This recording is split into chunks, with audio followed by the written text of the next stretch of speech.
Eu quero que você abra sua Bíblia, por favor, em Lucas, capítulo 10 de Lucas. Capítulo 10. Eu vou ler algumas parábolas do Senhor Jesus Cristo e vou tirar alguns ensinamentos dessas parábolas do Senhor Jesus Cristo. Lucas, capítulo 10, versículo 25. Antes de começar, eu quero orar ainda. Senhor, ajuda-me a ministrar a Tua palavra. Oh Deus, eu agradeço, Senhor, agradeço a oportunidade que o Senhor me dá de compartilhar a palavra com os meus irmãos. Isso é privilégio, Pai, eu agradeço esse privilégio. Ajuda-me, transmite aquilo que o Senhor tem para nós, nesta manhã. Em nome de Jesus, toda ação contrária de Satanás está repreendida. Em nome de Jesus. Deus, que o inimigo não nos roube da palavra. Em nome de Jesus. Amém. Amém. Essa passagem do bom samaritano, todo mundo conhece, e eu vou pegar outras parábolas de Jesus também, nessa manhã. Todo mundo conhece essa parábola, e antes de começar a falar sobre ela, quem está acompanhando aí pelas mídias, não é, sociais ou pelos telejornais, a questão lá no Oriente Médio agora, a guerra que está acontecendo lá no Oriente Médio. Quem está acompanhando? Pois bem, lembrem-se do que o apóstolo César sempre diz. Deus tem no seu relógio 2 ponteiros. Um é Israel natural. O outro ponteiro é a igreja. Quando estes ponteiros fizerem assim no relógio de Deus, ó, o Senhor Jesus Cristo volta. O Senhor Jesus Cristo volta. E eu tenho uma notícia para você, está mais perto do que aquilo que você pensa. Portanto, prepara-te, ó igreja. Portanto, prepara-te, ó igreja. Se esse assunto continua sendo para você um assunto desconfortável, né? Porque tem pessoas que pensam que a volta do Senhor Jesus Cristo é o fim. É o fim de todas as coisas. Não, a volta do Senhor Jesus Cristo é o começo de todas as coisas. A volta do Senhor Jesus Cristo é um novo tempo, é começo de todas as coisas. É Cristo em nós a esperança da glória. É o reino de Deus nesta terra. Há muitos anos atrás o apóstolo César pregou uma mensagem e eu nunca esqueci de uma frase que ele disse. Ele virou e falou na mensagem assim: Deus está de mudança para a terra. Deus está de mudança para a terra. E deixa eu te falar, se a gente tivesse olhos espirituais para ver, nós iríamos ver que está tudo preparado. Está tudo preparado. Sabe o que está faltando? Eu acho que é a igreja se posicionar. É isso que falta. A igreja se posicionar. Esse assunto me empolga, sabe? Eu tenho orado por Israel, tenho pedido que Deus tenha misericórdia de Israel, tenho pedido que Deus proteja aquele povo. Nós estivemos lá, nós dois, acho que 3 vezes, né? O bispo Davi teve uma a mais, né? O bispo Davi 3, então nós dois tivemos 2 vezes lá, que uma das vezes nós não pudemos ir, foi o bispo Davi com a caravana. Então, muita coisa que a mídia diz, especialmente, e vou falar, viu gente? Eu tenho direito de falar. Eu tenho direito de falar. Muita coisa que a mídia diz é errado, é fake, é falso. Não é isento, não é verdadeiro. Então, o povo árabe ali é sustentado por Israel. O povo árabe ali, olha, a educação, a saúde, o saneamento básico, tudo é por conta de Israel. E não é Israel que começa a guerra. Não é Israel que começa a guerra. E essa guerra não é do povo árabe. Essa guerra é do Hamas, lá do Jihad Islâmica, que são grupos terroristas. Não é do povo árabe. O povo árabe quer viver em paz. Nós vimos isso lá. São vizinhos lá de Israel e querem viver em paz. Mas essa guerra é começada por grupos terroristas. E é uma guerra que só acaba com a volta do Senhor Jesus Cristo. Ela pode ser amenizada, parece que está em paz, tudo, mas é um barril de pólvora, aquilo lá. É um barril de pólvora. Só termina aquilo lá com a volta do Senhor Jesus Cristo. E me entristece quando eu vejo que cristãos, às vezes, entram na onda das fake news.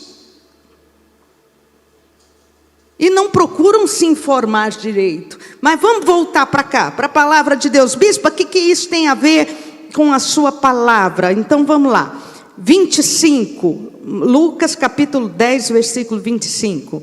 E eis que certo homem, intérprete da lei, que se levantou no intuito de pôr Jesus à prova. Ele disse: Mestre, que farei para herdar a vida eterna? Mestre, que farei para herdar a vida eterna? Essa pergunta aqui é uma pergunta universal. Essa pergunta aqui, em todas as gerações, todos os povos têm no seu coração essa pergunta. O indígena, o aborígene, a pessoa que nasce num país evoluído aí, de grande evolução, né? Ela nasce com essa pergunta no seu coração: que farei para herdar a vida eterna? Resposta do Senhor Jesus Cristo para um advogado, intérprete da lei. Ele disse o seguinte: que está escrito na lei? Como você interpreta? A isto ele respondeu: amarás o Senhor teu Deus de todo o teu coração, de toda a tua alma, com todas as tuas forças e de todo o teu entendimento. Amarás o Senhor teu Deus, vou repetir, de todo o teu coração, de toda a tua alma, com todas as tuas forças e de todo o teu entendimento.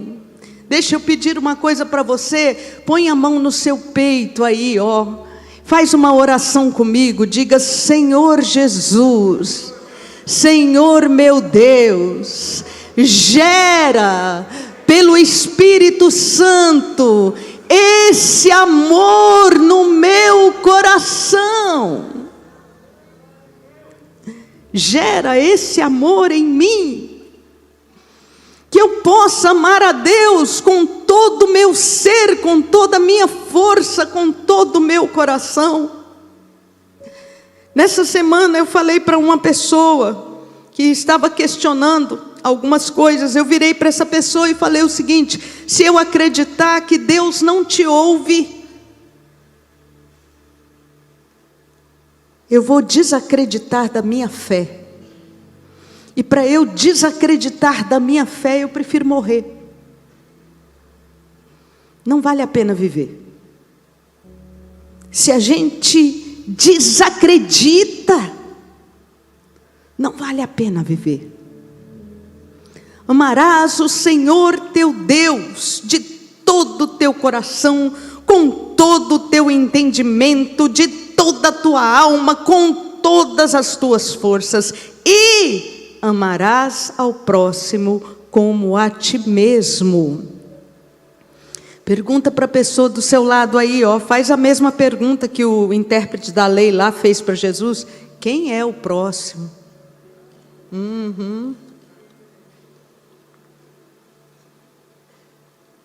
Quem é o próximo? Você é do tipo que o próximo é a sua família? Tem gente que é assim. O próximo é a minha família. Os outros que se dane. Tem gente que age assim, não fala, mas age, não é?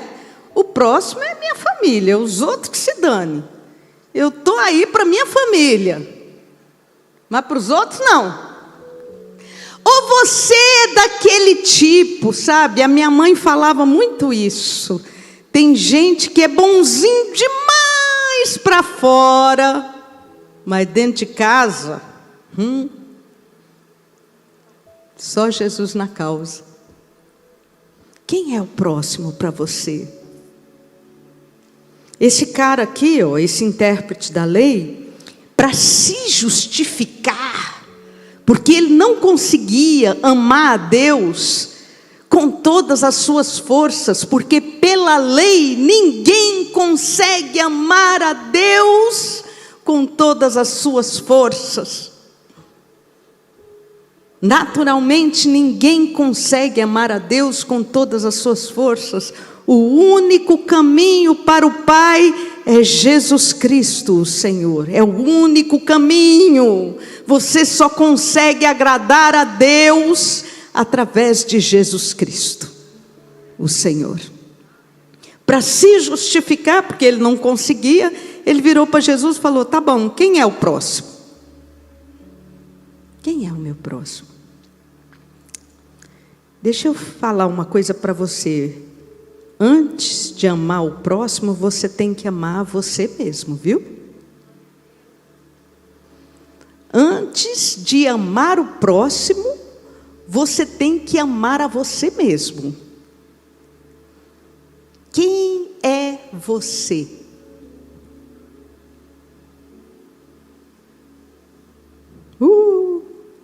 Eu já vi gente suspirando daqui. Quando eu falei, quem é você? Teve gente que fez assim. Quem é você? Você se conhece? Quais são os seus valores pessoais? Quem é você aqui, O que você tem de valor aí? Quais são os seus talentos? Qual é a sua verdade? Quem é você? Você se ama? Bispa, me detesto, não consigo nem olhar no espelho. Bispa, não me aguento. Tem gente que nasce e passa a vida inteira tentando ser quem não é,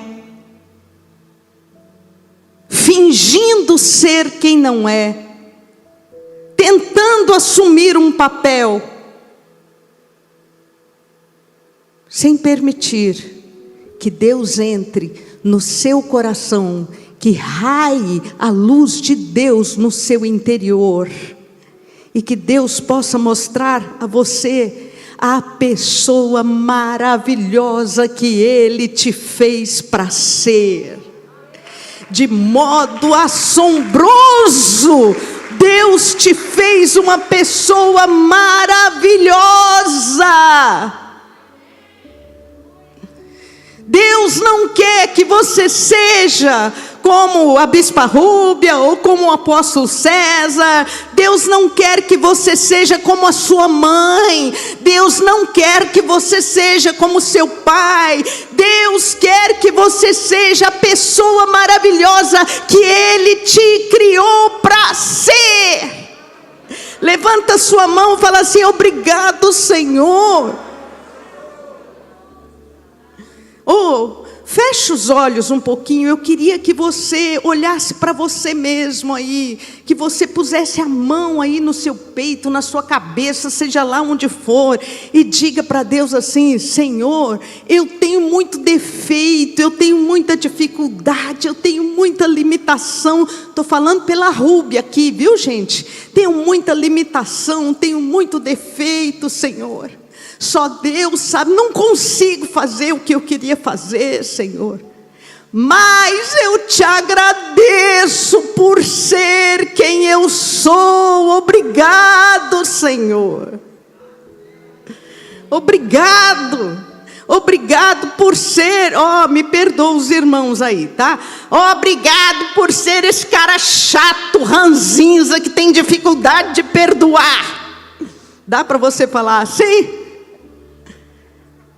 Dá para você pôr a mão no seu peito e falar: Senhor, completa aquilo que falta no meu interior. Para você descobrir o próximo, você tem que gostar de você mesmo primeiro. Você tem que descobrir quem você é primeiro. Você tem que pedir que o Espírito Santo cure aquilo que você é primeiro. O caminho de todos nós é um caminho difícil. Não é fácil viver nessa terra, não é fácil. Eu tenho as minhas histórias de vida, não é? As minhas aprendizagens na vida. Esses dias eu li uma frase que eu achei interessante: de tanto aprendermos que a gente não deve falar o que pensa, a gente cala sobre aquilo que deveria falar. A gente tem muita aprendizagem na vida, mas todos nós somos assim, todos, você, eu, meus filhos, os seus filhos. Viver nessa terra não é fácil, e nós precisamos da ajuda do Espírito Santo sempre com a gente, né, gente? Eu preciso da ajuda do Espírito Santo. Eu preciso que Ele me guie.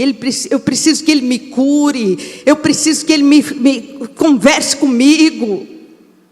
Eu preciso que Ele dirija a minha vida. Nós precisamos sempre da ajuda do Espírito Santo. Quem é o próximo? Aí Jesus contou uma história para ele. Versículo 30. Prosseguiu Jesus dizendo: certo homem descia de Jerusalém para Jericó e veio a cair na mão de salteadores, os quais, depois de tudo lhe roubarem, lhe causaram muitos ferimentos, retiraram-se, deixando-o semi-morto. Casualmente descia um sacerdote por aquele mesmo lugar, por aquele mesmo caminho, e vendo o moribundo, passou de largo. Semelhantemente, um levita descia por aquele lugar e, vendo-o, também passou de largo. Certo samaritano que seguia o seu caminho passou-lhe perto e, vendo-o, compadeceu-se dele. Deixa eu te chamar a atenção para alguns elementos aqui nessa parábola. Em primeiro lugar, a palavra diz que o homem descia de Jerusalém para Jericó. Não precisa ser muito estudioso da palavra para saber que Jerusalém é um símbolo da cidade de Deus. Se você procurar os sites aí, hoje, agora, Israel está debaixo de bombardeio, mas não cai nenhuma bomba em Jerusalém. porque a mão de Deus está sobre Jerusalém. Jerusalém é uma figura da igreja do Senhor Jesus Cristo. Edificarei a minha igreja e as portas do inferno não prevalecerão contra ela. É palavra do Senhor Jesus Cristo. Então Jerusalém é uma figura de estar com Deus do céu, do plano original de Deus. Tudo isso é Jerusalém, na palavra de Deus. A Jerusalém que desce do céu, Apocalipse fala sobre isso. Então, quando a gente vê aqui, certo homem descia de Jerusalém para Jericó, descia, a expressão é descer. Jericó representa lugar amaldiçoado. Na palavra de Deus, nós vemos a batalha lá de Josué em Jericó. E Jericó foi amaldiçoado, aquele lugar. Não tem nada a ver com um lugar físico hoje, Jericó, lá em Israel. Mas é um símbolo na palavra de Deus de estar vivendo longe de Deus. De estar vivendo no mundo. De estar descendo para a maldição. Então nós vemos aqui uma figura do ser humano. Certo homem desceu de Jerusalém para Jericó. Todos pecaram e destituídos estão da glória de Deus. O primeiro homem decidiu virar as costas para Deus e caminhar em direção a Jericó, em direção à maldição. Jesus Cristo está dando aqui uma figura de toda a humanidade. Certo homem descia de Jerusalém para Jericó e veio a cair na mão de salteadores. O inimigo só vem para matar, roubar e destruir. Os quais, depois de tudo lhe roubarem, causaram muitos ferimentos, retiraram-se, deixando-o semi-morto. Numa sociedade onde uma criança é amarrada num baú, essa sociedade para mim já não está semi-morta, já passou de morte. Numa sociedade em que o certo, fazer o certo é ridicularizado. Quantos aqui já foram chamados olha lá o bobo, crentão bobo, porque estava tentando fazer o certo. Quem faz certo é ridicularizado. Está pior do que morte. Todos pecaram e destituídos estão da glória de Deus. E o salário do pecado é a morte. Foi isso que Satanás fez com toda a humanidade. Casualmente descia um sacerdote por aquele mesmo caminho, porque a lei não salva. A lei veio ressaltar o pecado. A lei veio exatamente mostrar o que é pecado, o que é mal. Mas pela lei não há salvação. Então o sacerdote está no mesmo caminho que o homem que foi roubado. Ele descia de Jerusalém para Jericó. Igualmente o levita. Isso aqui é uma figura da lei. Jesus está falando para um intérprete da lei. Igualmente o levita. Você sabe por que muitas vezes a gente não ajuda uma pessoa, a gente não oferece ajuda? Porque a gente sabe que não tem condição. Já deve ter acontecido com você. Alguém vem falar um problema para você e você se desviou. Sabe por quê, bispa? Porque se eu der a mão, ele vai querer o braço. E eu não posso dar o braço. Então eu não dou nem a mão. O sacerdote o levita, passaram longe. Não podiam oferecer salvação. Aí o versículo 33, certo samaritano, que seguia o seu caminho, olha aí na sua Bíblia, não fala que o samaritano descia de Jerusalém para Jericó, fala? Não. Certo samaritano que seguia o seu caminho, passou-lhe perto, vendo, compadeceu-se dele, e chegando-se, pensou-lhe os ferimentos, quer dizer, enfaixou os ferimentos, aplicou óleo e vinho, colocou sobre o seu próprio animal, e levou para a hospedaria, e tratou dele. É interessante essa figura. Quando Israel foi invadido, existia o reino do norte e o reino do sul. O reino do norte, a capital era Samaria. O reino do sul, capital Jerusalém, né? Judá, capital Jerusalém. Então tá aí. Quando Israel foi invadido por Nabucodonosor, né? Que destruiu o reino do norte, e eram, se não me engano, o bispo Davi, após o bispo Davi saiu, eram 9 tribos no reino do norte, e 9,5, uma coisa assim. Eu sei que as tribos do reino do norte ficaram perdidas depois disso. Eles procuram as tribos até hoje. Eles procuram essas tribos até hoje. Eles trouxeram da África tribos que estavam perdidas. Então, invadiram. O rei, o que fez? Trouxe para Samaria pessoas de outros povos que vieram, está escrito isso na sua Bíblia, que vieram e começaram a cultuar os seus deuses em Samaria.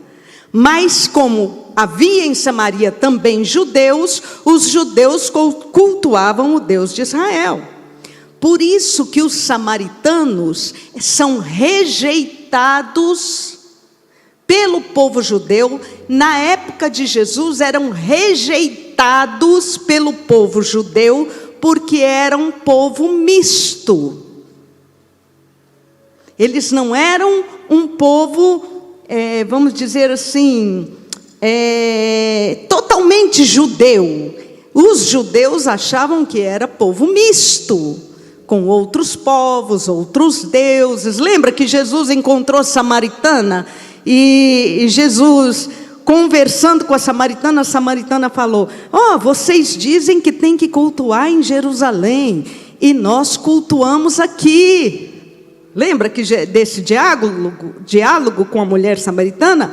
Pois bem, você sabia que na genealogia de Jesus nós encontramos pessoas que a gente diz: não é digno de estar na genealogia de Jesus. Com a nossa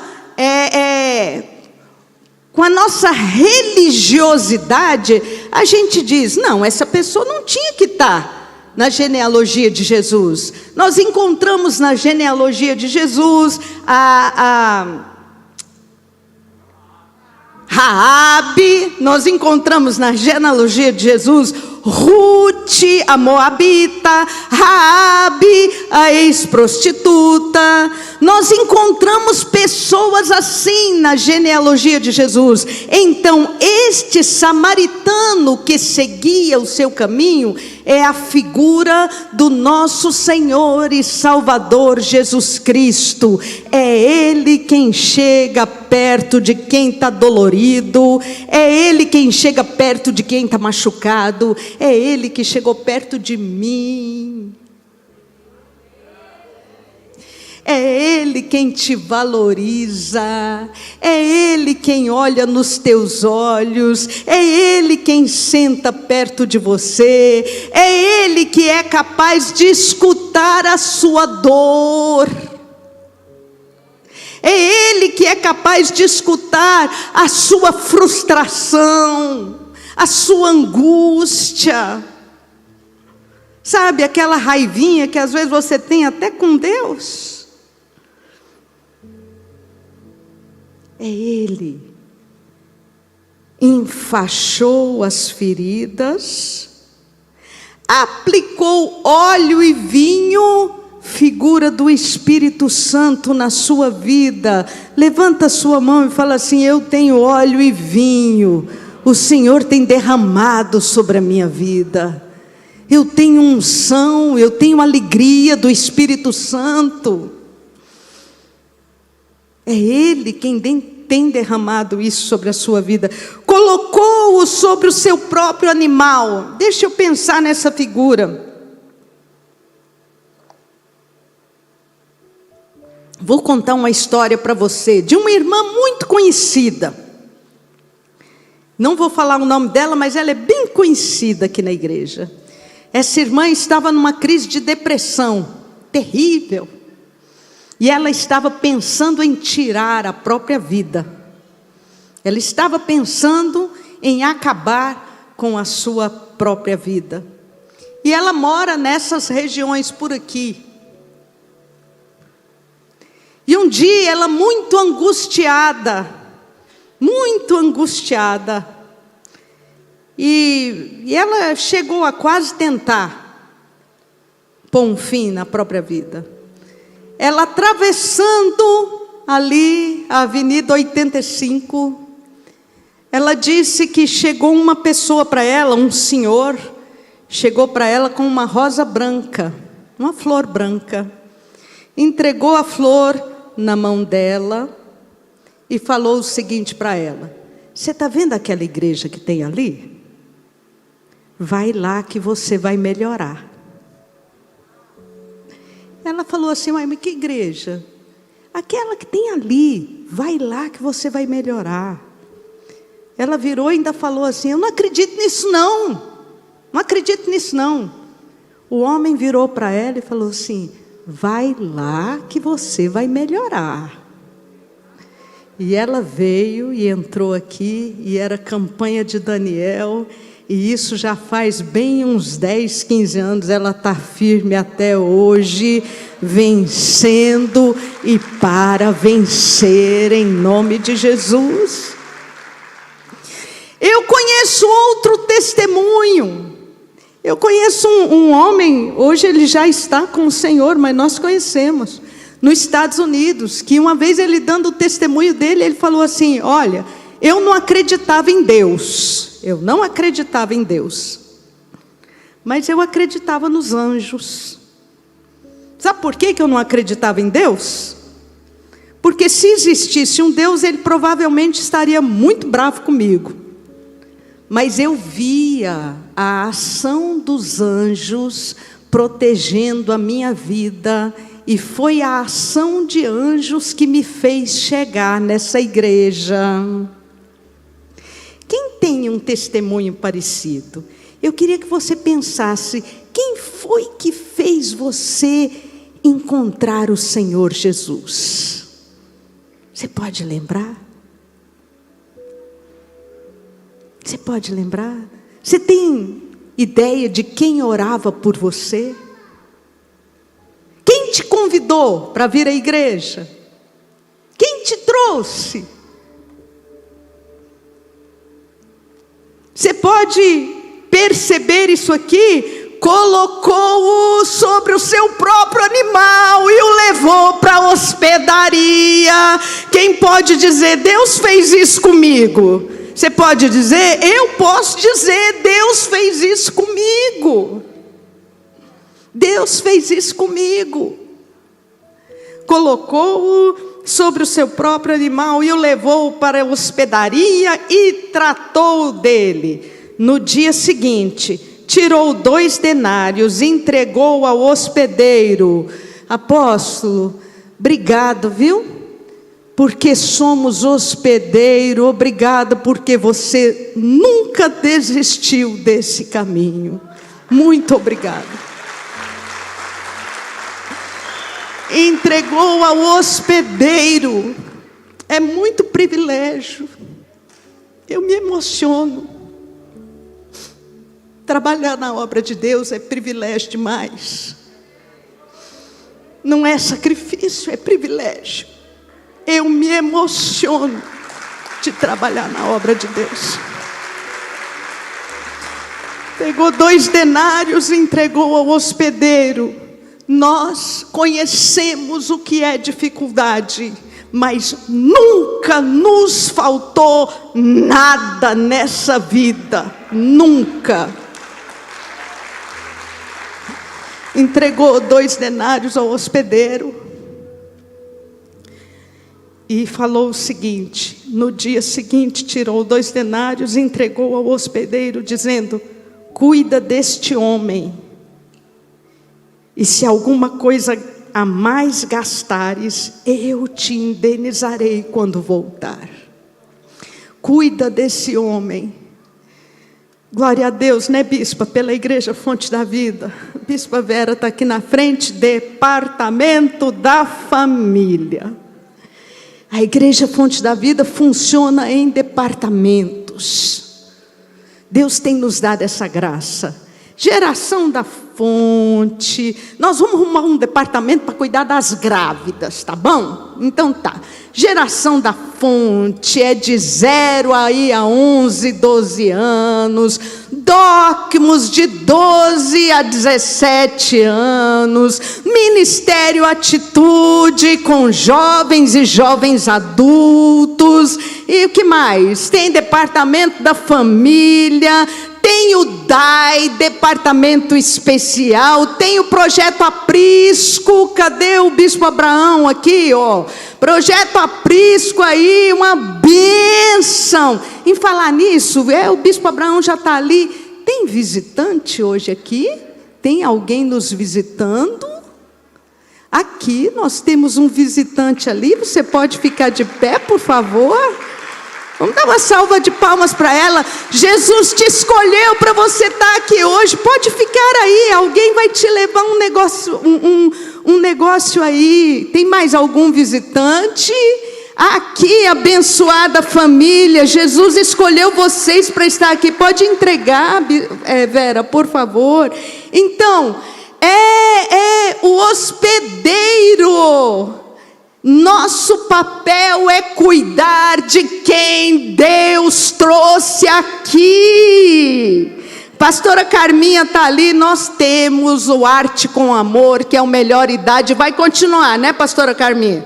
Assim que puder voltar. E a Igreja Fonte, departamento de ensino. Quem aqui já fez algum curso no departamento de ensino? É abençoado ou não? Muito abençoado. Nós temos, eu estou vendo ali a Lígia, tem os betéis, não é? De mulheres. Não, gente, aqui funciona assim. Você sabe por quê? Porque Jesus mandou, cuida dele. E nós estamos cuidando. Tem o Disque Oração. E nós estamos cuidando. E nós vamos continuar a cuidar. Espera aí. Dá para você ficar em pé junto comigo? Eu vou parar aqui, deixa eu pedir para os meus queridos músicos virem para cá.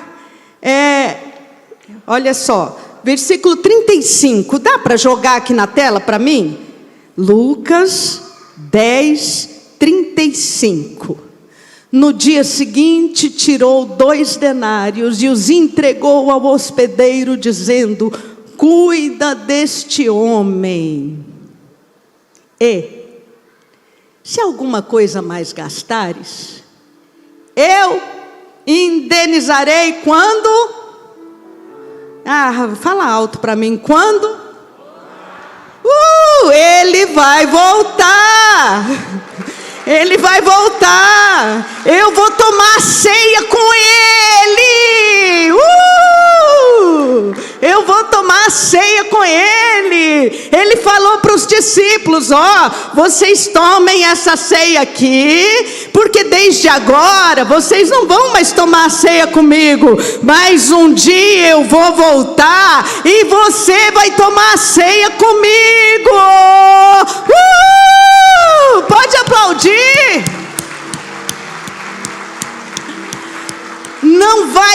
demorar, não, Ele está voltando.